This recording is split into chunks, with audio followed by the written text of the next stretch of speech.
Boa tarde a todos. Vamos dar início à primeira sessão de julgamento de 2026, da terceira comissão disciplinar, Tribunal de Justiça Desportiva do Futebol Paulista. É com bastante prazer que eu desejo um bom ano para os nossos trabalhos, para todos. Agradecer a presença do Dr. Pedro, do Dr. Ricardo, do doutores, do Dr. Rafael, do Dr. Pinto pela Procuradoria, também os nobres defensores, que é uma alegria sempre vê-los, em nome do Dr. Bernardo. E vamos começar pelo primeiro processo da pauta, que é o processo 13 de 2026, denunciadas a agremiação de Guarani e a agremiação de Santos, ambas pelo 206 do CBJD, na partida realizada no dia 18 de janeiro pelo Paulista A1 Profissional. O editor relator é o doutor Ricardo, que está com a palavra. Deixa eu só retificar que eu cometi um erro gravíssimo. Não posso deixar de agradecer ao doutor João e também à doutora Paula. Obrigada, viu?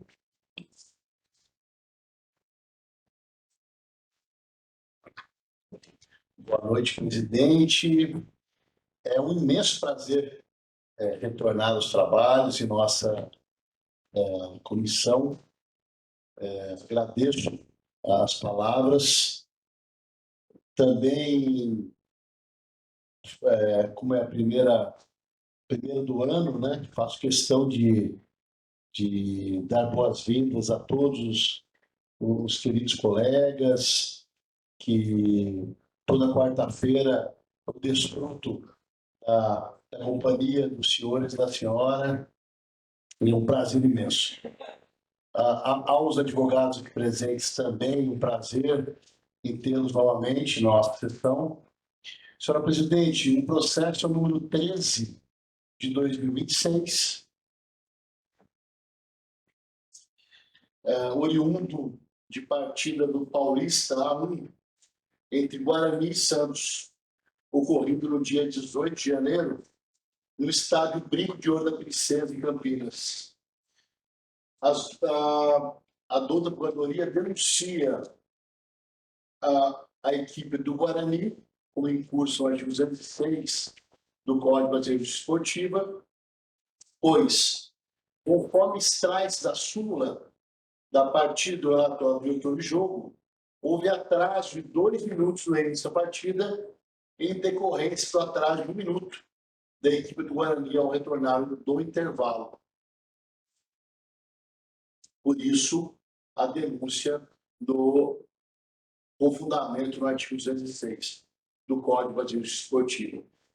E a segunda denúncia é relacionada à equipe do Santos, pois, conforme extrai-se da súmula da partida e também do relatório do diretor de jogo, houve atraso de 2 minutos da partida, em decorrência do atraso de 3 minutos da equipe do Santos ao retornar do intervalo. São as duas denúncias realizadas pelo Dr. Felipe Pitt, que está aqui presente. A equipe do Guarani, ela é reincidente no artigo 206, então, seja específico, como também a equipe do Santos Futebol Clube também é reincidente no artigo 206, também reincidente específico. Consta do processo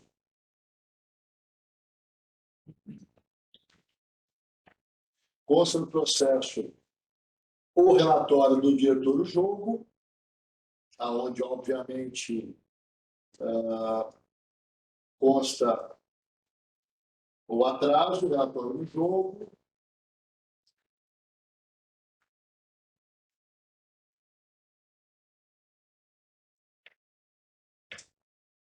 a súmula da partida,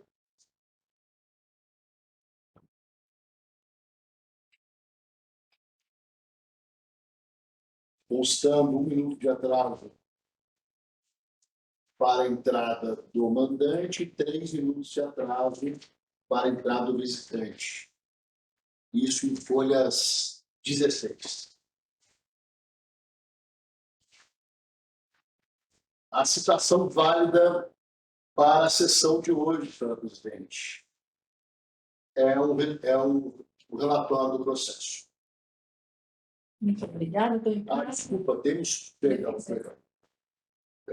defesa ofertada pelo doutor Marcelo Rezoni Góes, que está aqui presente, escrita, e também temos defesa escrita ofertada pelo Guarani, pelo escritório Kiminatsu, doutor João Henrique Kiminatsu. Agora sim, senhor presidente, é o relatório de vocês. Muito obrigada. Com a palavra para a Procuradoria. Boa tarde a todos, presidente, nobre relatores, secretaria, nobres defensores, pelo seu sindicato. A Procuradoria aqui, com base na súmula e no relatório de diretor de jogo, que documentos que possuem presunção de veracidade, como único elemento de prova aqui dos autos, entendeu por bem denunciar ambas as equipes no 206 do CBJD pelo atraso no reinício, por dar causa ao atraso no reinício da partida, embora com minutagens diferentes para cada uma, conforme exposto aqui na denúncia. Por isso, a Procuradoria vai reiterar aqui os termos da denúncia para que as agremiações respondam às penas articuladas no referido artigo de acordo com a minutagem aqui deram causa ao atraso. Essa é a sustentação da Procuradoria, presidente. Obrigada. Com a palavra, doutor Jones. Senhor presidente, nobre relator, outros auditores, nosso procurador, caro amigo João da secretaria, amigo Fernando do sindicato. Eu gostaria também de externar aqui a satisfação de estar presente mais de um ano, completando agora 35, perante essa entrega tribunal, desde os idos lá de 1991, aqui exercendo esse mistério de fazer defesas das agremiações. Comecei lá na Brigadeiro Luiz Antônio, aí viemos para cá em 2000, e 2000, hoje, esse ano já faz 26 anos que a federação está nesse prédio, tem passe. Senhor, todos os jogadores, aqui uma situação que eu fiz questão de estar presente, apesar de ter até apresentado no centro escrito, porque a gente está aqui do lado do carro, dos advogados, às vezes a gente fica ansioso de não saber o entendimento. E a gente tenta uniformizar o entendimento perante as comissões. Até porque a gente fica complicado explicar para o nosso cliente, explicar para o Santos, por que há um entendimento desse e por que há outro entendimento. Principalmente quando se fala em pena pecuniária, quando se mexe no bolso. Então, são duas situações aqui só que eu gostaria da gente discutir e tentar uniformizar uma jurisprudência nesse sentido. A primeira é quanto ao atraso. O atraso, o entendimento, e esse entendimento foi externado no julgamento do dia 20 e do dia 27, ontem, e na terça-feira passada, de que a minutagem é daquilo que o jogo ficou atrasado. Então, muito embora o Santos tenha atrasado 3 minutos, o jogo somente atrasou 2. Então, eles entenderam e têm esse entendimento de que a punição é em cima dos 2 minutos, porque está lá, da causa ao atraso do reinício. Deu causa ao atraso do reinício? Deu.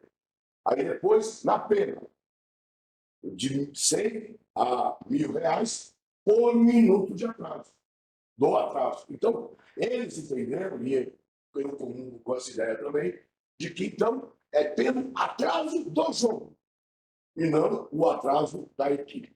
Esse foi o entendimento que nós estamos tentando até uniformizar isso. No outro sentido, e até trouxemos a colação aqui, o estudo do doutor Manuel Giordano, é sobre a limitação, o limite da pena para a equipe reincidente, como é o caso do Santos, que é o limite dos R$1.000.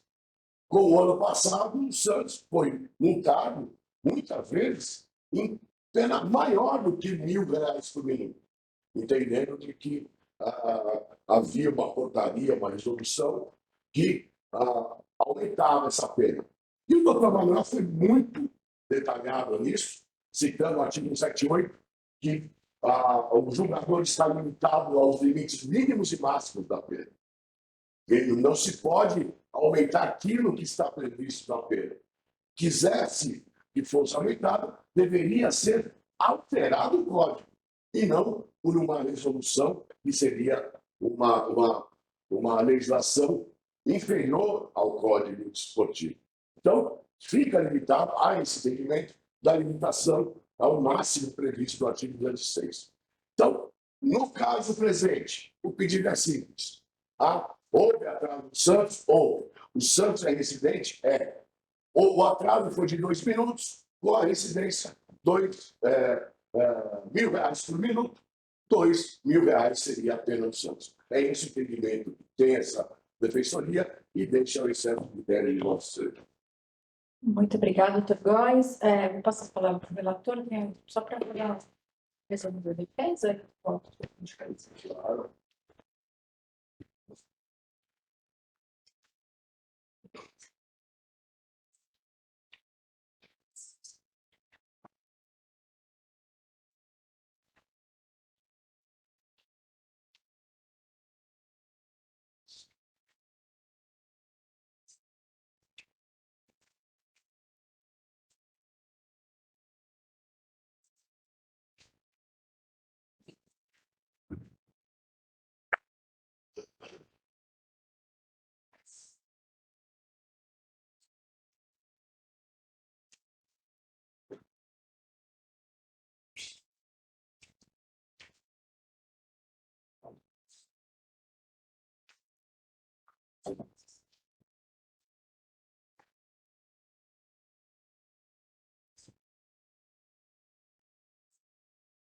Está travando, mas já estou conseguindo chegar.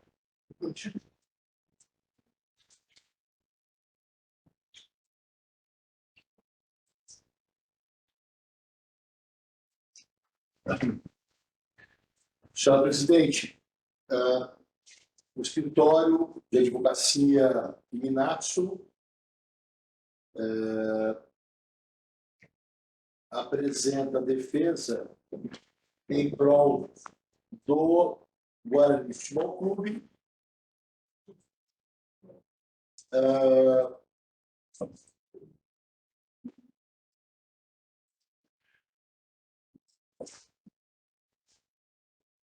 dizendo em súmula o seguinte: consta na súmula do jogo que a equipe do Guarani se apresentou na entrada de campo para o início da partida às 9h33. Com efeito, o primeiro tempo da partida terminou às 9h19. Se considerado que de intervalo, o segundo tempo deveria começar às 9h34.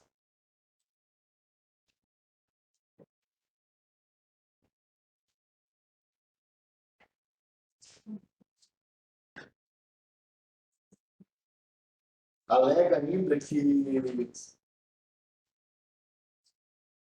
ainda que o atraso deu-se exclusivamente pelo atraso do Santos.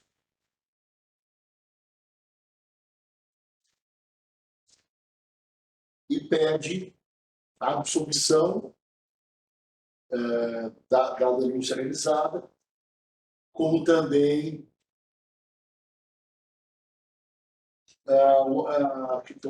a condenação, caso não seja aceita a tese defensiva pela absolvição, pede que seja condenado a apenas 1 minuto.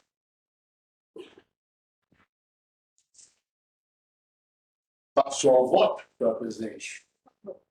Vamos lá. Eu só achar a súmula aqui.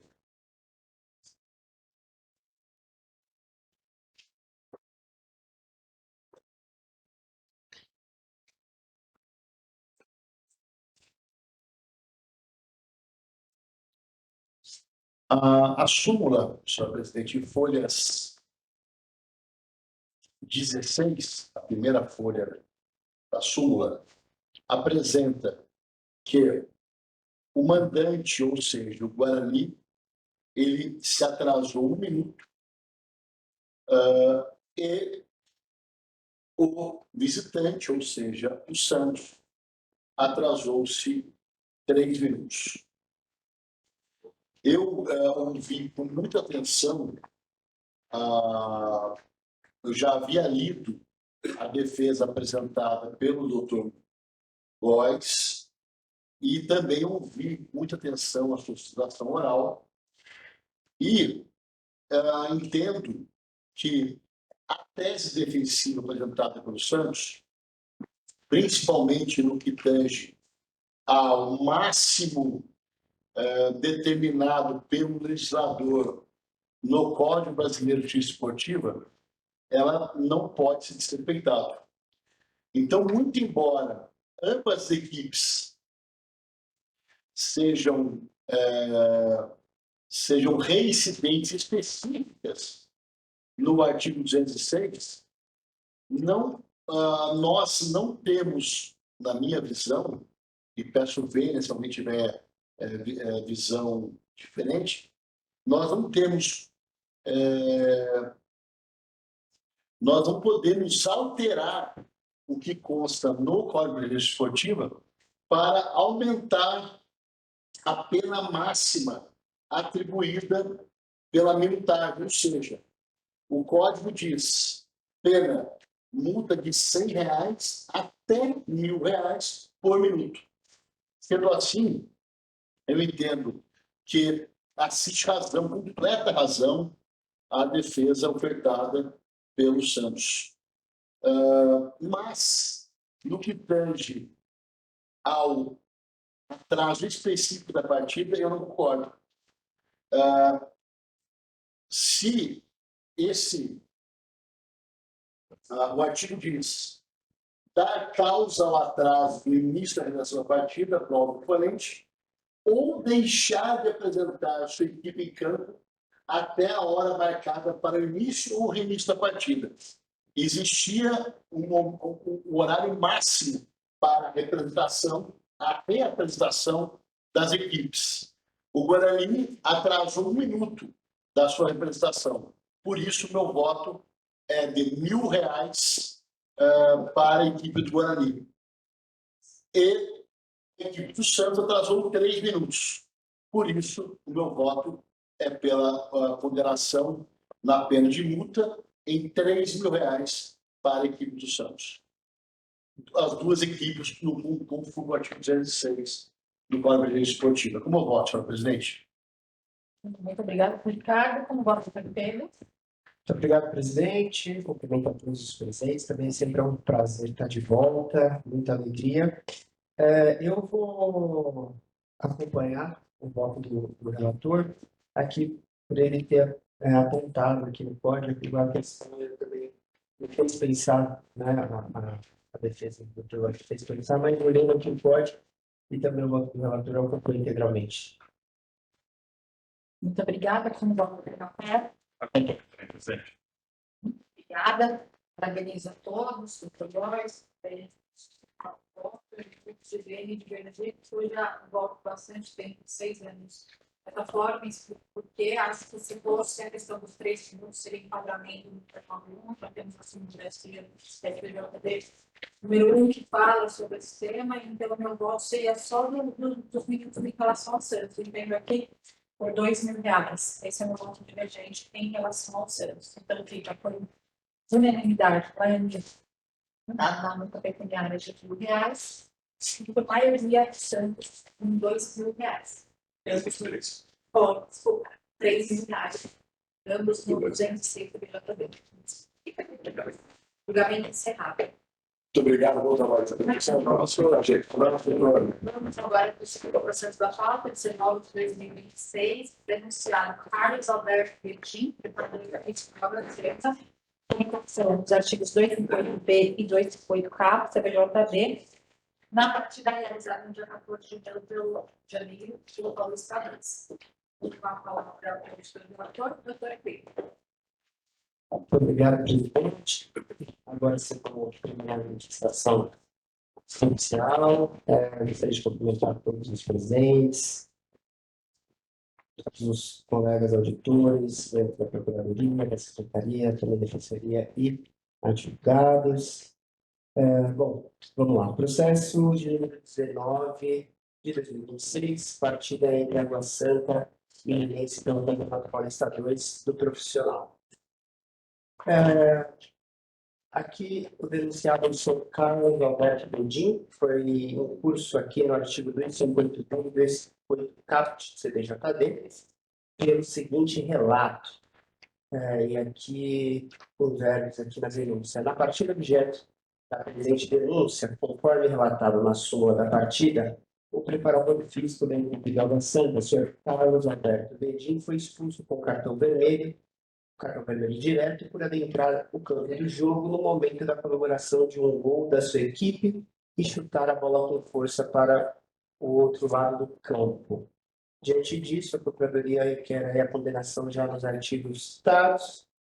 O senhor Carlos Alberto Bedin, ele é primário. E temos apenas aqui o pedido de preferência de julgamento. Esse é o autor, presidente. Obrigada. Doutor Pedro, com a palavra, Procuradoria. Agradeço pelo relatório, agradeço a presença da doutora Beatriz, pela defensoria. Aqui, mais uma vez, a Procuradoria se socorre às únicas provas carreadas aos autos que assumem o jogo, o relatório oficial que possui presunção aqui de veracidade, que descreve a conduta do denunciado como pela entrada ao campo na comemoração do gol, e ter chutado a bola com força para o outro lado. Motivo pelo qual entendeu essa Procuradoria que a conduta está tipificada nos dois artigos descritos, o artigo 258b, que fala em invasão de local não permitido, e o 258 caput, que fala de conduta contrária à disciplina e ética desportiva. Portanto, entendeu essa Procuradoria que o denunciado praticou a conduta tipificada nos dois artigos e, portanto, responder às penas ali articuladas. Essa é a tentação, presidente. Muito obrigada, doutor Pete. Doutora Beatriz, seja bem-vinda. Está com a palavra. Boa tarde, gostaria de cuidar da fazer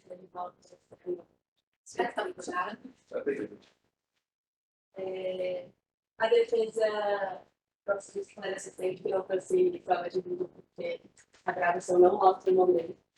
Por isso, não se questiona a veracidade da segunda. Mas a defesa vem ressaltar que no momento que ele invade o campo, no momento que ele chuta a bola, todos tratam de um episódio para a comemoração do gol. Por isso, pede-se que seja aplicada o artigo número 3, que a pena maior, a pessoa da pena menor, e também pede-se a aplicação de pena mínima, como tinha advertência, considerando a primeira idade do cara do sul. Muito obrigada. Com a palavra, doutor Pedro, para a volta. Muito obrigado, presidente. Eu cheguei a cogitar pensar aqui na questão do voto 3,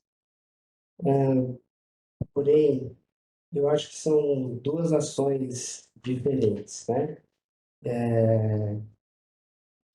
Ele entra, outro ele chuta, porque se ele só entra, ok.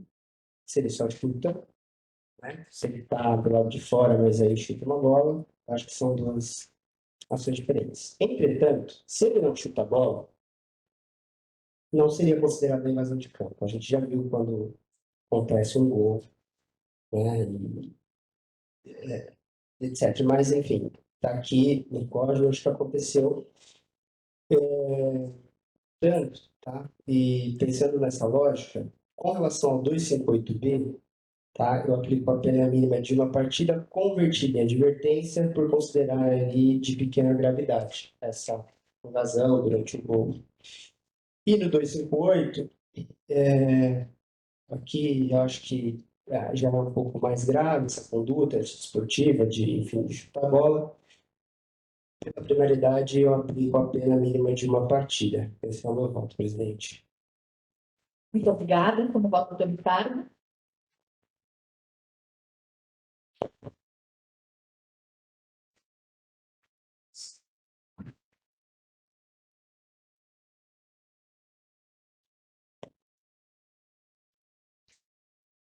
Senhor presidente, eu sempre fico em dúvida com relação ao 258B, se quem está devidamente credenciado para estar no banco de reservas, ele pode ser tipificado como invasão de campo, porque ele está no banco de reservas.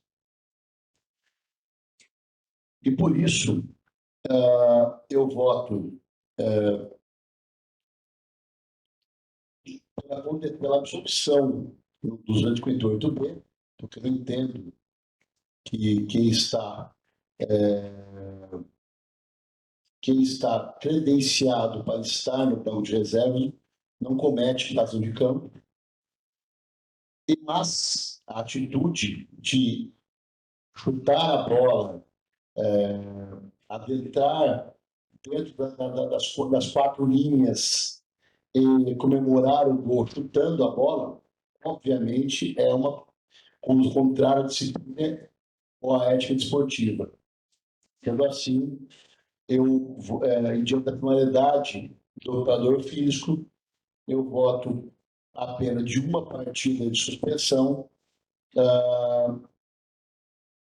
com uma partida de suspensão. E pela penalidade, eu substituo pela advertência. É como eu voto, senhor presidente. Muito obrigada, doutor Ricardo. Como vai, doutor Rafael?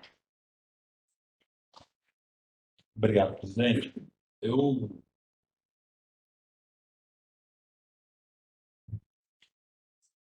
também tenho uma dificuldade, como disse o doutor Ricardo, de entender essa invasão como necessariamente uma invasão, mas não se trata do final da partida, né? Tem isso também. Então, eu estou mais propenso à tese, o resultado provavelmente seja o B, mas estou mais propenso à tese defensiva do 183, porque acho que é inegável que houve ali uma atitude antidesportiva, né? Não contraria a disciplina ética desportiva. Não consigo, muito embora ela está inserida no contexto no qual só aconteceu porque houve invasão de campo. Posso só fazer uma pequena reflexão? Claro. Se ele está dentro das 4 linhas, tudo bem, é o preparador, ele tem permissão, obviamente, de chegar, ele não está invadindo, ele não está saindo de fora e invadindo o espaço. Ele, teoricamente, ele tem que ficar fora das 4 linhas, ao meu entender. A partir do momento que ele entra, tudo bem que, né, considerei que é de baixa gravidade, pelo gol e tudo mais, mas é uma relação, né? Por exemplo, se o jogo está rolando e ele entra com a bola rolando, vocês vão considerar que é invasão ou não? Por ele ter. Não, é exatamente essa a minha preocupação, porque assim, eu entendo quando o doutor Ricardo fala sobre se ele está credenciado a estar naquele local, na parte do campo, por assim dizer, o que significaria o alcance de campo. Mas tanto por isso que eu reconheço que de fato não era para ele ter entrado. 77 minutos de jogo, não tem discussão qualquer sobre a partida que estava em curso. Mas eu vejo uma infração única. Eu consigo enxergar.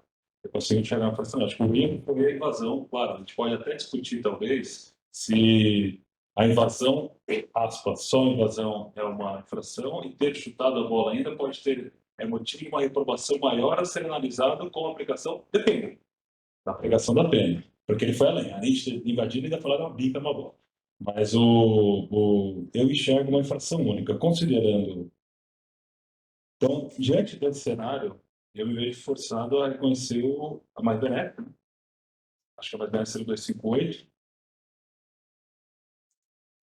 Considerando a primariedade, mas, por outro lado, que houve o contexto, né, considerando que a gente tem 2 atitudes reprováveis decorrentes de um fato único, eu fixo um jogo de suspensão, sabe? Um, dois foi, né? Exatamente. Tá. Perfeito. Difícil. Parece uma coisa simples, mas é até importante a gente começar o ano discutindo isso para ver o que cada um pensa e assim a gente consegue formar o entendimento da nossa comissão. Eu entendo como o Pedro, acho que seria a mesma coisa que o médico. O médico ele tem que ser autorizado para adentrar as 4 linhas e ele está dentro do campo, né? Ele está como essa comissão técnica. Então, aqui tem tipificado em 258B. Eu sempre analiso esses tipos de infração como um crime ponte, desculpa, uma infração ponte, ou algo assim, mas eu acho que a descrição da súmula fala adentrou e chutou. Então, é diferente que se ele tivesse adentrado para chegar ao árbitro e fazer, se fosse o 258 parágrafo segundo. Aí eu acho que absorveria exatamente porque ele teria que adentrar até o campo para poder direcionar o árbitro. Por isso que eu deixo ele reconhecer o 183 e acho que aqui há 184 concurso material, dentro do concurso material tem um somar aspectos. Então, vou acompanhar integralmente o voto do relator. Na ordem, presidente, se me permite. Claro, por favor. Eu estava até olhando aqui novamente o 258B, e o parágrafo segundo, parágrafo 258B, né? E o parágrafo segundo diz: considera-se invasão o ingresso nos locais mencionados no caput sem a necessária autorização.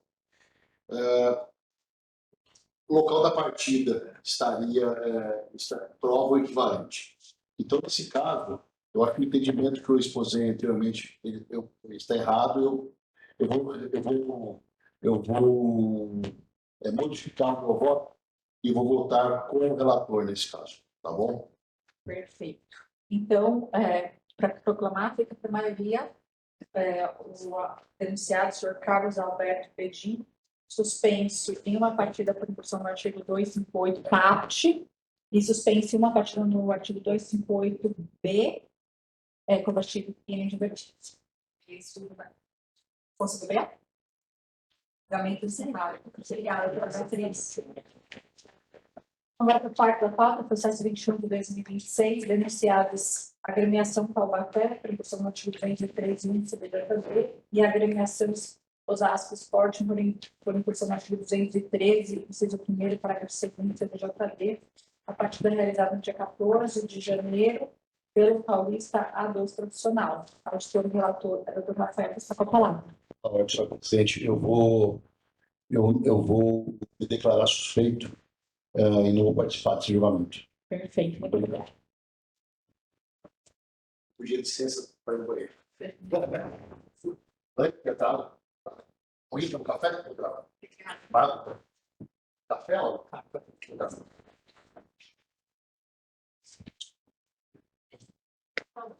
Obrigado, presidente. Bom, eu aproveito a minha primeira oportunidade para fala mais extensa para saudar mais uma vez a nossa comissão, que tenhamos um ano abençoado, produtivo. Desejo a todos meus colegas, secretaria, doutor Bernardo, doutor Pitt, todos que fazem parte dos trabalhos da terceira comissão, um ano de muita paz, conquistas e felicidades. Passando ao caso concreto, presidente, aqui são duas imputações. A primeira delas contra a equipe do Taubaté, pela infração do artigo 213, inciso 1 do CBJD, assume a denúncia que, conforme constou na súmula, por volta dos 38 minutos do segundo tempo de jogo, após o gol de empate da equipe do Taubaté, o Taubaté era o mandante dessa partida, houve início de tumulto e alguns xingamentos envolvendo dois integrantes do Osasco, que era a equipe adversária, sendo um deles, da equipe do Osasco, o presidente Aparecido Alberto Freitas, e alguns torcedores do Taubaté que estavam nas cadeiras. A situação só foi controlada após a intervenção da Polícia Militar. Daí porque, então, a equipe do Taubaté, na condição de mandante, foi denunciada por desordem na praça de desporto, nos termos do artigo 213, inciso 1 do CBJD. E a segunda imputação, decorrente do mesmo fato, envolve a equipe do Osasco, agora na perspectiva dos seus dirigentes, mais especificamente o seu presidente, um deles o seu presidente, por terem ido até não terem ignorado o camarote que havia sido destinado para a equipe do Osasco e terem ido até o local onde estava a torcida mandante, no caso, o Taubaté. Não houve defesa escrita por parte dos denunciados, mas houve apresentação de prova em vídeo. Mais especificamente, um depoimento que vai passar agora.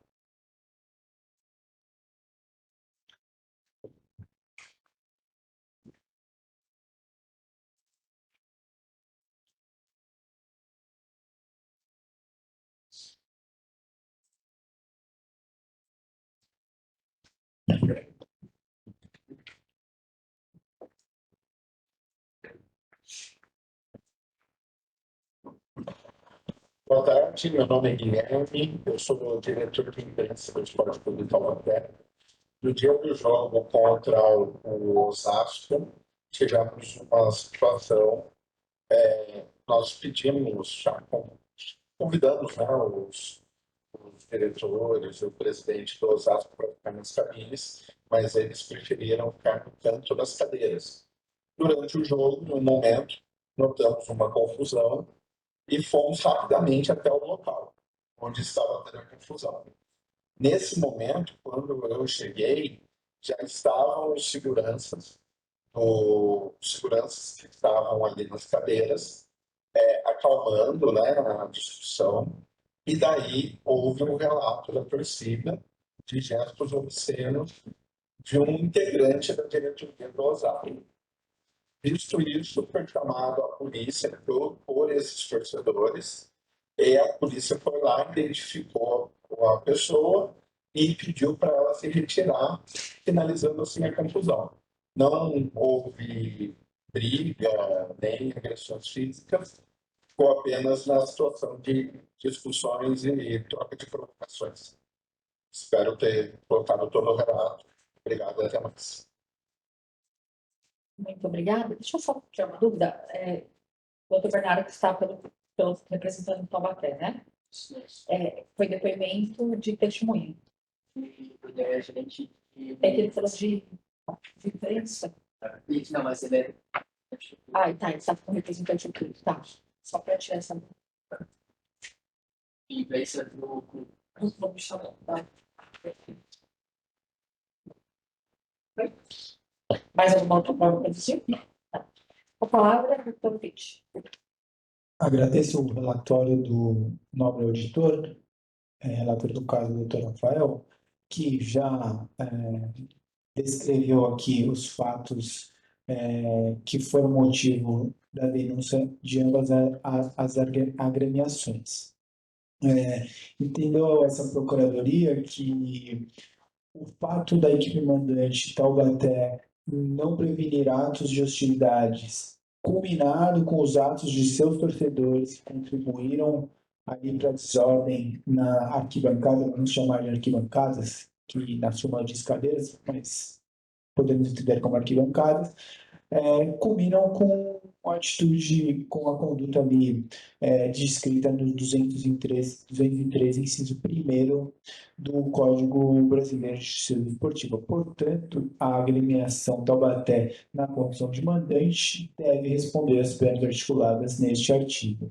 Agora, com relação à equipe do Osasco, na condição de equipe visitante, também restou comprovado em súmula que membros do clube, um deles, inclusive, o seu presidente e uma outra pessoa não identificada, contribuíram ali para a desordem da arquibancada. Portanto, se baseando no parágrafo 2º do mesmo artigo 213, a equipe visitante também responde nesses casos quando identificado como responsável ali pela desordem.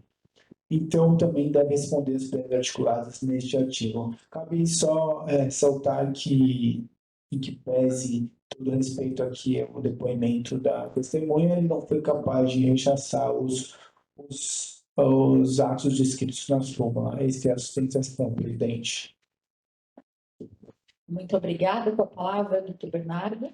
Obrigado, presidente. Sendo minha primeira manifestação, cumprimento a todos. Às vezes acontece de eu começar a falar quando a sessão já está na metade do caminho, então eu serei sério e cumprimentarei a todos na pessoa de Vossa Excelência. E aqui, em relação a essa defesa, o que eu gostaria de pontuar, e já vou começar por uma fala trazida pelo Dr. Pitt, procurador, que nesse caso é de fato cadeiras. Quando a documentação da partida traz as cadeiras, está se referindo a uma área do estádio ali, em que realmente possui cadeiras, que é separado de onde teriam as arquibancadas sem cadeiras. E essa área das cadeiras, o acesso dela é o mesmo local onde está o acesso também das cabines e de onde teria sido destinado a delegação visitante. Em contato com, especialmente aqui a agremiação do Taubaté, o que foi explicado, e a gente consegue retirar isso também da própria documentação da partida, é que os próprios dirigentes da equipe adversária não quiseram ficar nas cabines e tentando entender melhor como isso tinha acontecido, se seria alguma questão de alguma intriga ou algo nesse sentido, foi assim, ficou muito claro do próprio Clube Taubaté de que não seria nenhuma intriga com esses dirigentes e que sim, por ser justamente um cenário tranquilo para esse jogo, eles optaram por ficar ali por escolha própria. Ou seja, eles estavam no estádio, por escolha própria, decidiram ficar na área das cadeiras, e aí o princípio de desentendimento que acontece depois com alguns torcedores ocorre justamente com os torcedores, aí sim, aqueles que estão na arquibancada. Ou seja, não chegou a ter uma proximidade com os torcedores, esses dirigentes, a ponto de gerar uma situação de insegurança. Houve sim ali uma troca de provocações, mas com a própria documentação da partida atrás, um início de tumulto. Quando eu leio os dois relatos que nós temos na documentação da partida em relação ao que teria acontecido aqui, eu não consigo, e aqui está a tese da defesa, entender que há a tipificação do artigo 213, porque a documentação da partida fala, houve ali um desentendimento das partes, mas um início de tumulto. A documentação da partida não vem e fala, houve uma situação assim que gerou violência, gerou insegurança. Não, a documentação da partida fala que foi um princípio ali de desentendimento das partes, e mais, aí entra para a tese secundária, caso Vossas Excelências entendam que há tipificação, diferentemente de como eu sustentei nas palavras passadas, se houver a tipificação do artigo 213, a agremiação fez o que ela precisava fazer. O artigo 213 considera a infração não o ato, não é o tumulto que é a infração do artigo 213, não é o arremesso de objeto em campo que é a infração do artigo 213, tampouco a invasão do campo. A infração do 213 é deixar de tomar as medidas para prevenir isso. Essa é a infração. E o clube, assim que o ato aconteceu, enviou para o local segurança, e aí a gente retira isso também do próprio depoimento de prova prestada, segurança, equipe de apoio, policiamento, que foi o que o próprio diretor de jogo apontou como a solução do início, que eu volto a dizer, não entendo como um tumulto, um início de desentendimento entre as partes, foi o que resolveu a situação. Portanto, a defesa pede que seja primeiramente absolvidas as agremiações por entender que não há tipificação, o início de desentendimento não é a infração prevista no artigo 213, mas caso eles não sejam entendimento de Vossas Excelências, seja reconhecido que a agremiação mandante, cumprindo o seu dever de prevenir e reprimir caso aconteça o ato, ela fez o que precisava ser feito, o policiamento e segurança agiram da forma como precisava agir para resolver a situação, o que também justificaria a sua absolvição. Portanto, essa é a manifestação da defesa. Muito obrigado. Eu que agradeço, doutor Bernardo. A defesa do Bernardo vai seguir pelo sindicato. Eu tenho que fazer uma tese que... Para acabar com a defesa. Perfeito. Então, não, mas ficou claro para a gente, só para como tem aqui, só para ter certeza. Com a palavra do doutor Mustafa. Obrigado, presidente. De início, eu já parabenizo a defesa do Dr. Bernardo por, acho que, tocar na essência do que diz a infração do 213, que realmente faz parte da minha conclusão, senhor presidente. Com relação à equipe do Taubaté, e até agora eu fico mais seguro até com a prova em vídeo que foi exposta. Eu estou propondo a improcedência, isso pelo seguinte: a infração fala em tomar providências capazes de prevenir, fecha aspas. Sendo que, no meu modo de ver, houve a prevenção, na medida em que, conforme descrito na súmula, mais especificamente na folha 9, foi disponibilizado camarote aos representantes do Osasco, conforme a reunião preparatória a indicar, no meu modo de ver, o compromisso da equipe denunciada, no caso aqui o Taubaté. Igualmente, a infração também fala em aspas, providências para reprimir, fecha aspas, sendo que, segundo o relato da súmula, a polícia militar estava presente no local e, sem tumulto ou desproporcionalidade ou qualquer tipo de incentivo mais agressivo por parte do mandante, a polícia militar retirou os representantes da equipe do Osasco de onde não deveriam estar. A finalidade da infração, portanto, não é punir todo e qualquer incidente, mas sim quando a agremiação for omissa, negligente ou, pior ainda, voluntariamente provocar a desordem. Então, considerando o contexto em que se deu esses fatos, eu entendo que não restou caracterizar a responsabilidade da equipe do Taubaté para fins de configuração da infração do artigo 203. Por sua vez, a equipe do Osasco entende que a lógica é totalmente ao contrário.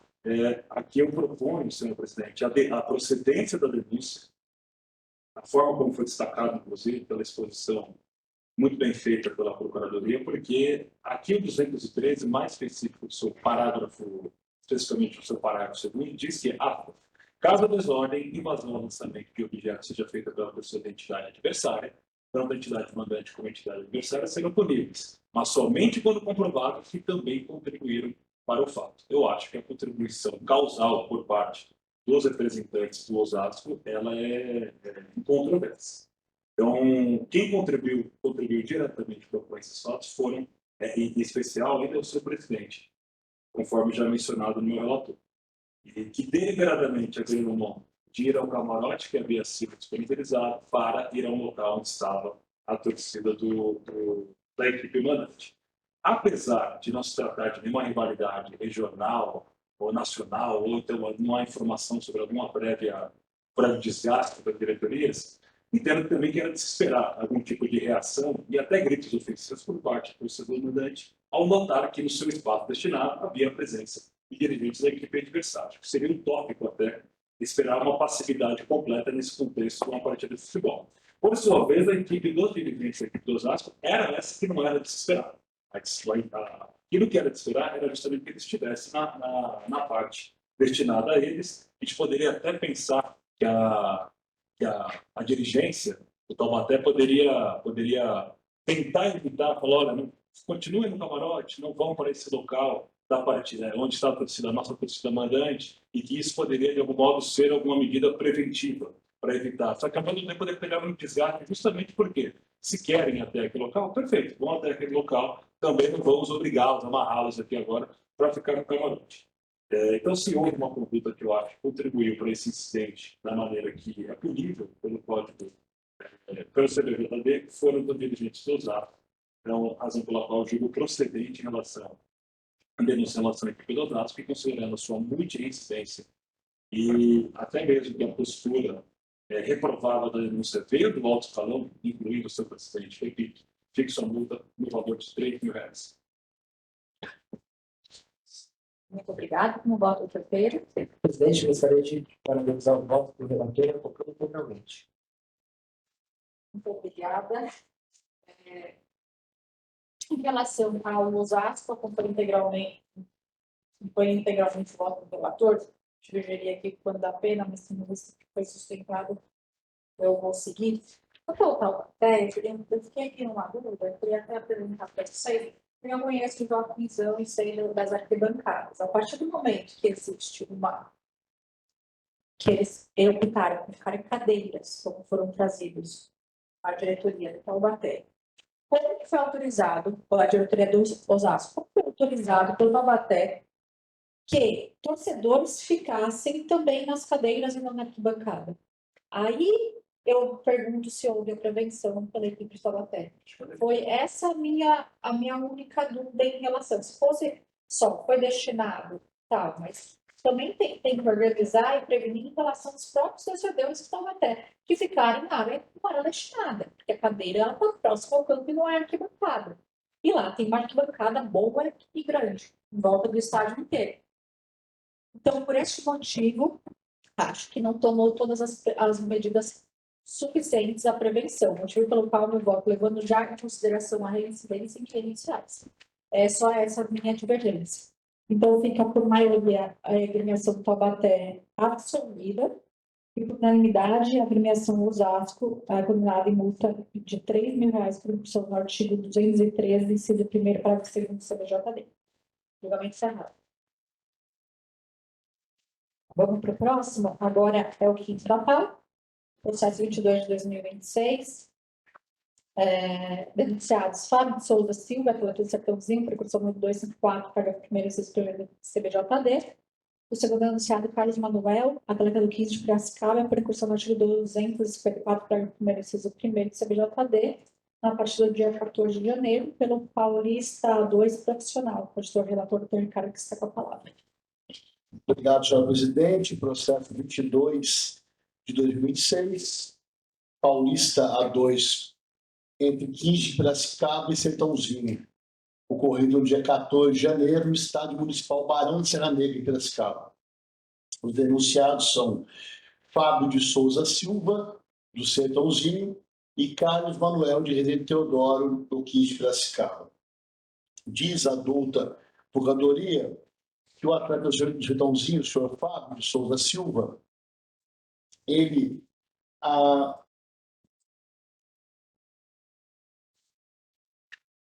foi expulso mediante exibição de cartão vermelho direto por atingir com o cotovelo o rosto do senhor Paulo Marcelo Souza Alves, número 9 da equipe do 15 de Piracicaba, na disputa da bola. A Procuradoria ressalta que a súmula descreveu o lance com palavras que evidenciam a conduta violenta do atleta, ao relatar que, por atingir com o cotovelo o rosto do senhor Paulo Marcelo Souza Alves, número 9 da equipe na disputa da bola, informa que o mesmo recebeu o atendimento médico e continuou na partida. Sendo assim, é nítido o uso de força incompatível com o padrão esperado adequado, diz a adulta Procuradoria. Por isso, a denúncia conforme o artigo 254, parágrafo 1º, inciso 1 do CBJD. Já a segunda denúncia, em relação ao atleta do 15 de Piracicaba, o senhor Carlos Manuel de Rezende Teodoro, ele foi expulso da partida mediante exibição de cartão vermelho direto, eis que usou de força excessiva ao atingir com a sola da chuteira o rosto do seu adversário. A súmula diz: cartão vermelho, Carlos Manuel de Rezende Teodoro, motivo por atingir com a sola do seu pé o rosto do senhor Matheus Luiz de Prado, número 10 da equipe de Sertãozinho, informa que não necessitou o atendimento médico, porém continuou na partida. Também foi denunciado como incurso no artigo 54, para o primeiro inciso 1 do CBJD. O atleta Fábio de Souza Silva, do Sertãozinho, ele não possui antecedentes, como também o atleta Carlos Manuel de Rezende Teodoro, do 15 de Piracicaba, não possui antecedentes. Eu quero confirmar uma coisa, senhora presidente. Consta que um deles, o Sertãozinho, ele é amador. Você vai confirmar isso na súmula? O que eu imaginava, é profissional, né? Ambos são profissionais. Nós temos a súmula, como eu já disse, relatório do jogo, relatório do diretor do jogo, todos eles estão anexados no processo. E temos também a citação válida para a sessão de hoje e defesa escrita apresentada pelo escritório Kiminatsu em prol do atleta Carlos Manuel de Teodoro do Esporte Clube 15 de Novembro. E também defesa escrita, não, e também provas apresentadas pelo caríssimo Dr. Bernardo em prol do atleta do Sertãozinho. É o relatório do processo, senhora presidente. Muito obrigada. Vamos assistir o vídeo.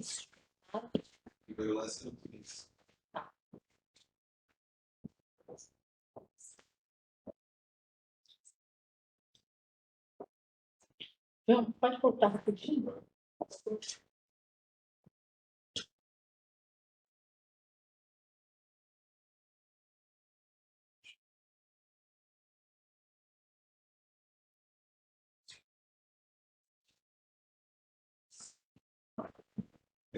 Pode mais uma vez, mas não sei. É porque ele fica o amarelo para um e acontece para o outro. Entenderam? No de trás. Vai levantar o dedo. Entendeu? Gente, isso. Mais uma vez, última palavra. Agora, aí. É que a gente para, né? Parece que depois o contato foi depois. Estão satisfeitos? Vamos então agora para o sertãozinho? Vocês fazem dois tipos possíveis. Depois, se der na primeira vez, seria um colocar em câmera lenta, mas provavelmente primeiro a imagem normal, e outra depois deixar assim um pouco, porque a sua taxa de rotação é errada. Então.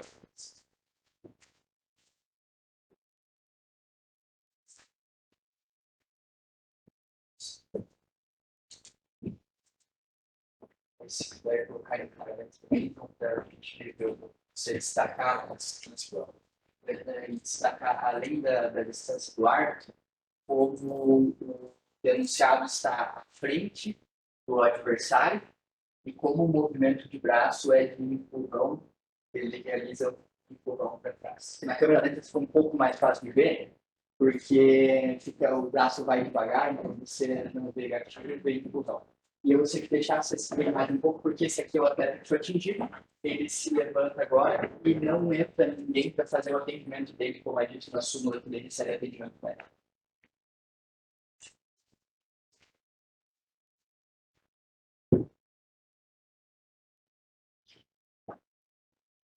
É o camisa número 9 do time, nesse momento aqui, se não me engano, ele já não está mais aqui, ele já está ali.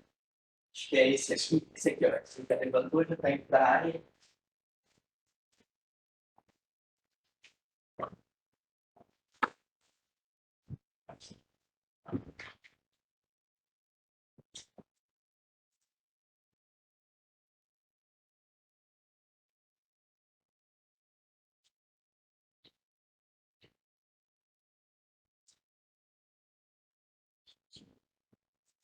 Satisfeitos? Sim. A palavra então à Procuradoria.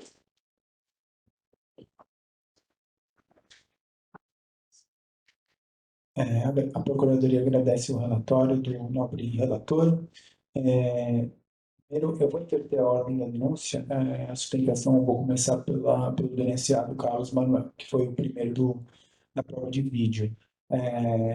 O quanto constou em súmula traduz exatamente o que a gente viu agora em prova de vídeo.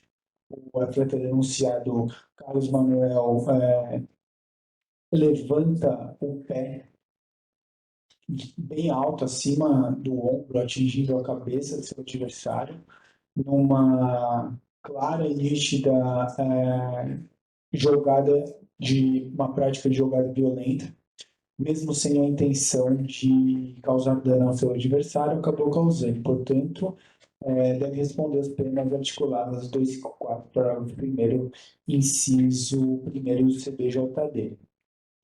Quanto ao atleta denunciado da equipe do Sertãozinho, Fábio de Souza Silva, que também foi expulso, que pelas palavras descritas na súmula, por atingir com o cotovelo o rosto do seu adversário, a Procuradoria também entende que a prova de vídeo corrobora o quanto foi denunciado na súmula.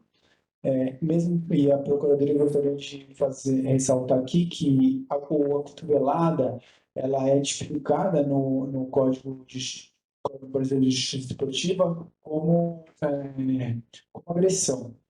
Neste caso, a Procuradoria não entendeu como agressão, mas sim como prática de jogada violenta, que é o que justamente ficou demonstrado em prova de vídeo. Portanto, não foi necessariamente uma cotovelada, mas usou ali o cotovelo para proteger a bola. Na disputa de bola, como ficou evidenciado na súmula, caracterizando a força excessiva, não necessariamente a agressão. Esse entendimento da Procuradoria por enquadrar o ato do denunciado no 254, parágrafo 1º, inciso 1º. Portanto, entendi, tem hora que o vídeo é cortado, não dá para entender direito se houve ou não, mesmo que de longe, alguma coisa, dá para ver o atleta caminhando com o número da camisa. Portanto, a Procuradoria que mantenha a denúncia nos termos os quais foram descritos. Essa é a sustentação, presidente. Muito obrigada. Com a palavra, doutor Bernardo. Obrigado, presidente. E a partir da prova de vídeo, que é o que eu vou me basear para fazer a defesa, a primeira ponderação que faço é justamente a questão de como a súmula traz uma anotação equivocada em relação ao atendimento médico. A prova de vídeo, ela é clara, mostrar que o atleta ele cai ao chão, a partir do momento que ele caiu ao chão, que o atleta adversário é expulso, ele já se senta, ele estava deitado, ele se senta, coloca a camisa ali no rosto, em poucos segundos já está dentro da área para seguir com uma possibilidade boa, até porque ele é atacante. A defesa entende que, a partir da prova de vídeo, não tem violência nenhuma a ser analisada aqui. O que existe é uma imprudência, ou como o próprio CBJD fala, uma ação temerária em utilizar o braço, só que a defesa não entende que é isso por si só que caracteriza a infração disciplinar. Não é porque o atleta foi expulso que há necessariamente uma infração disciplinar nisso. Como a defesa também entende que, às vezes, acontece de alguém cometer uma infração disciplinar e não ser expulso também. Então, eu só trago essa fundamentação aqui para dizer que o ato foi imprudente? Foi. Ele utilizou o braço de forma, assim, de uma forma em que o árbitro aplicou para ele o cartão vermelho de forma justa. Mas não há nisso uma violência. Tanto que o adversário levanta, está na área e segue o jogo em questão de segundos, e isso não afeta nem a partida e nem o adversário. Portanto, a defesa entende que é uma falta de jogo que não merece ser punida aqui na Justiça Desportiva.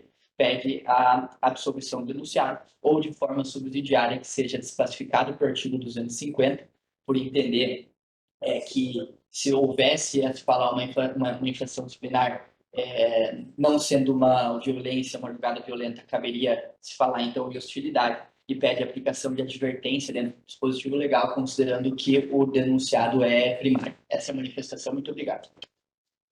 De nada. Eu passo agora a palavra para o relator para fazer uma resumindo a defesa e volto.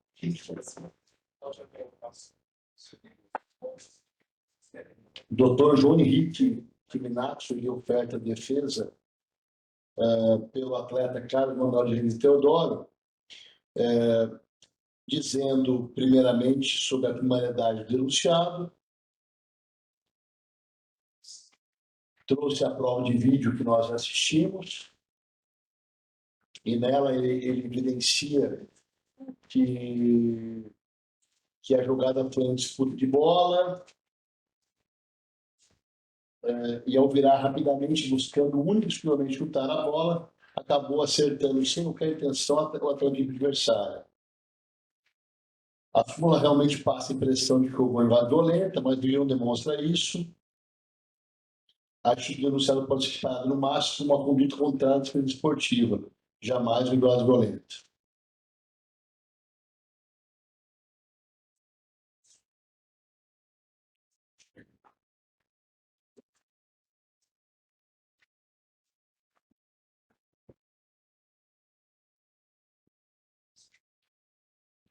Pede para que seja desclassificado para o artigo 250-2 ou o 258 do senhor verdadeiro. Ao final, pede a absolvição, se não a desclassificação por 254, por 250-2 ou 258. É o resumo da defesa, senhora presidente. Obrigada. Pode passar.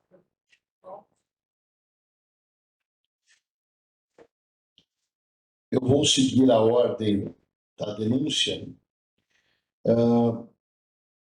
O atleta Fábio de Souza Silva, do Sertãozinho, ele, ao meu ver, ele não deu uma cotovelada.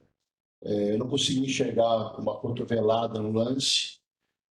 Realmente foi muito mais posicionamento para proteger a bola, e o atleta acabou batendo, deve ter batido sem nenhuma gravidade, tanto que realmente, como disse a defesa, o atleta logo, ele estava deitado, logo ele se sentou e depois se dirigiu à área para continuar a continuidade do lance e do ataque da sua equipe.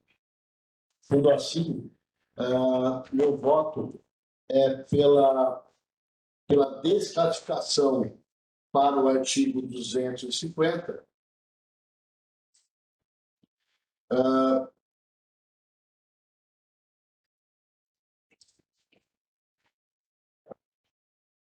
pela hostilidade do posicionamento do braço.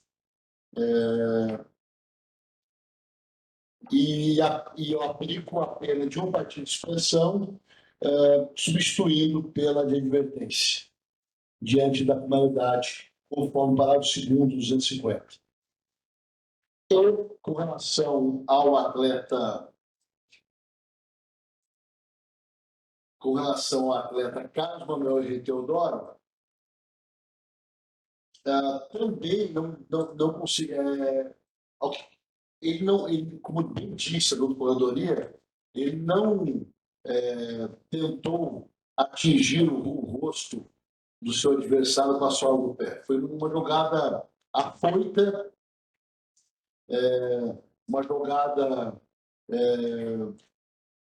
Foi mais um excesso de vontade do que jogada violenta. Sendo assim, também desclassifico para 250 e, diante da primariedade, eu apeno, meu voto é pela pena de uma partida de suspensão, convertindo de advertência conforme o parágrafo 2º. É como eu voto, senhor presidente. Muito obrigada. Como voto, doutor Pedro? Presidente, com toda a vênia ao relator, eu, enfim, a minha interpretação com relação aqui aos dois casos, ela é completamente diferente. Eu explico por quê. E aqui, seguindo a ordem aqui da denúncia, né? E aqui, né, na discussão tá bem claro, eu corroboro com a tese do Dr. Bernardo, que diversas vezes, e eu vou falar aqui no voto, às vezes quando há enfim, uma expulsão, não existe aqui a infração disciplinar, isso acho que está claro, acho que a gente já votou com relação né, com esse pensamento, mas para mim, na jogada, fica claro, eu acho que está muito bem tipificado no inciso 1º, que quando o atleta, o zagueiro, ele entra na frente, ele abre aquele braço, para mim fica nítido que ele tenta acertar o cotovelo ali.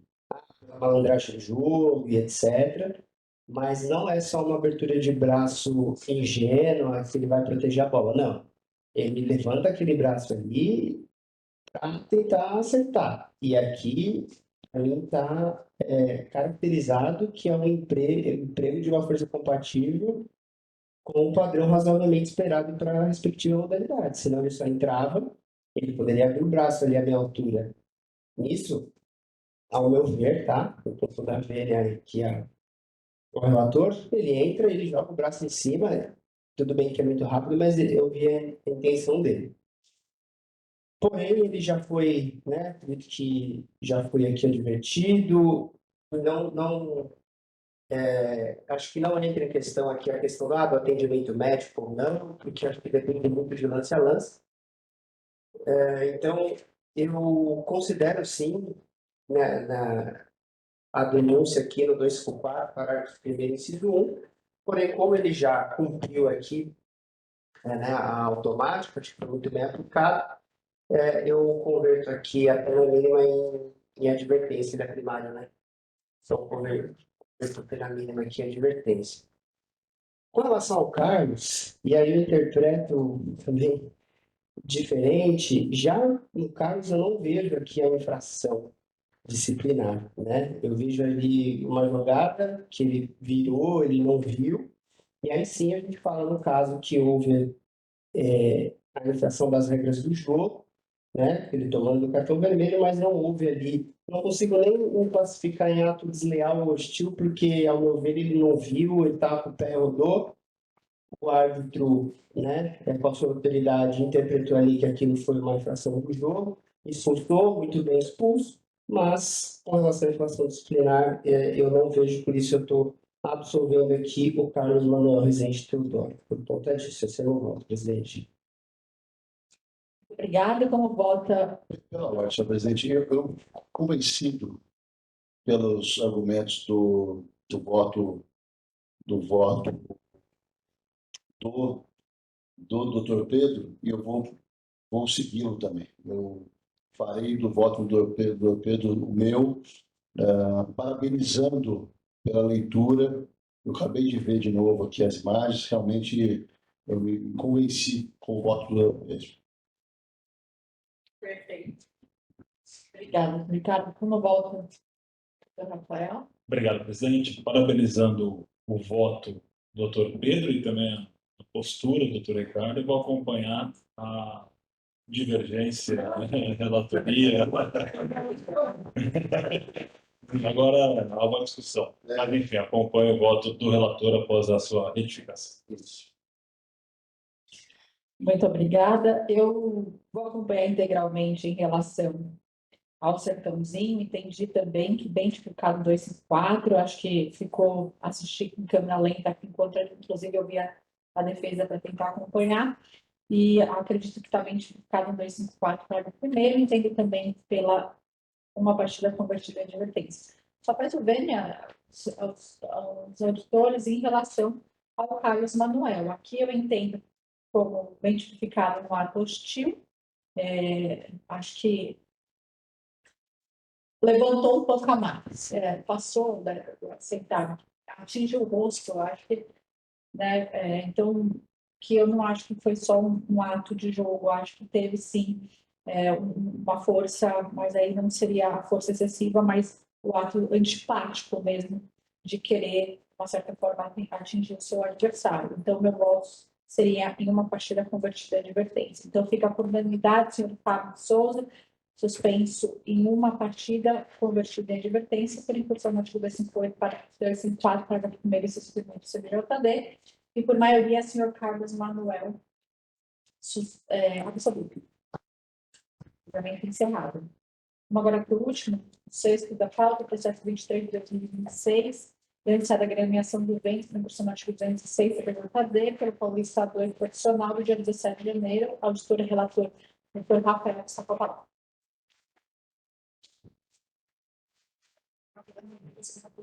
Obrigado, presidente. Aqui se trata de infração imputada à equipe do Juventus por um atraso de 2 minutos no início do jogo, em razão da equipe ter adentrado ao campo com 3 minutos de atraso, conforme se extrai da súmula. Daí porque a equipe foi denunciada no seu artigo 206 do CBJD, até o meu estudo do caso não havia, como ainda não há defesa escrita. Esse é o breve relatório.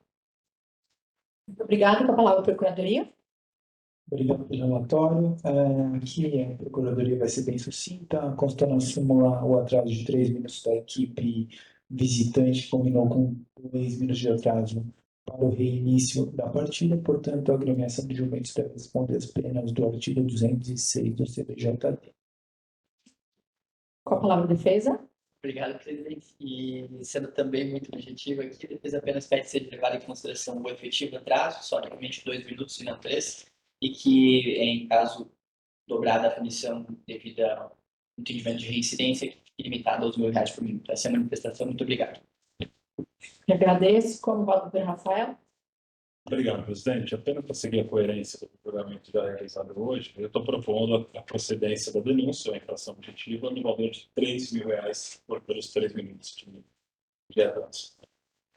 Perfeito. Considerando a multireincidência. Acompanho, presidente. Obrigada. E o doutor Ricardo? Integralmente com o relator, senhor presidente. Obrigada. Também mantendo a coerência do que já trouxe no primeiro julgamento, eu entendo aqui pela R$2.000, levando em consideração a reincidência. Então, fica por maioria a agremiação de Juventus, condenada em multa de R$3.000 por função do 206 CBJD. Julgamento encerrado. E com isso, encerramos também o bloco de hoje o julgamento. Agradeço a todos e até a semana que vem. Obrigado.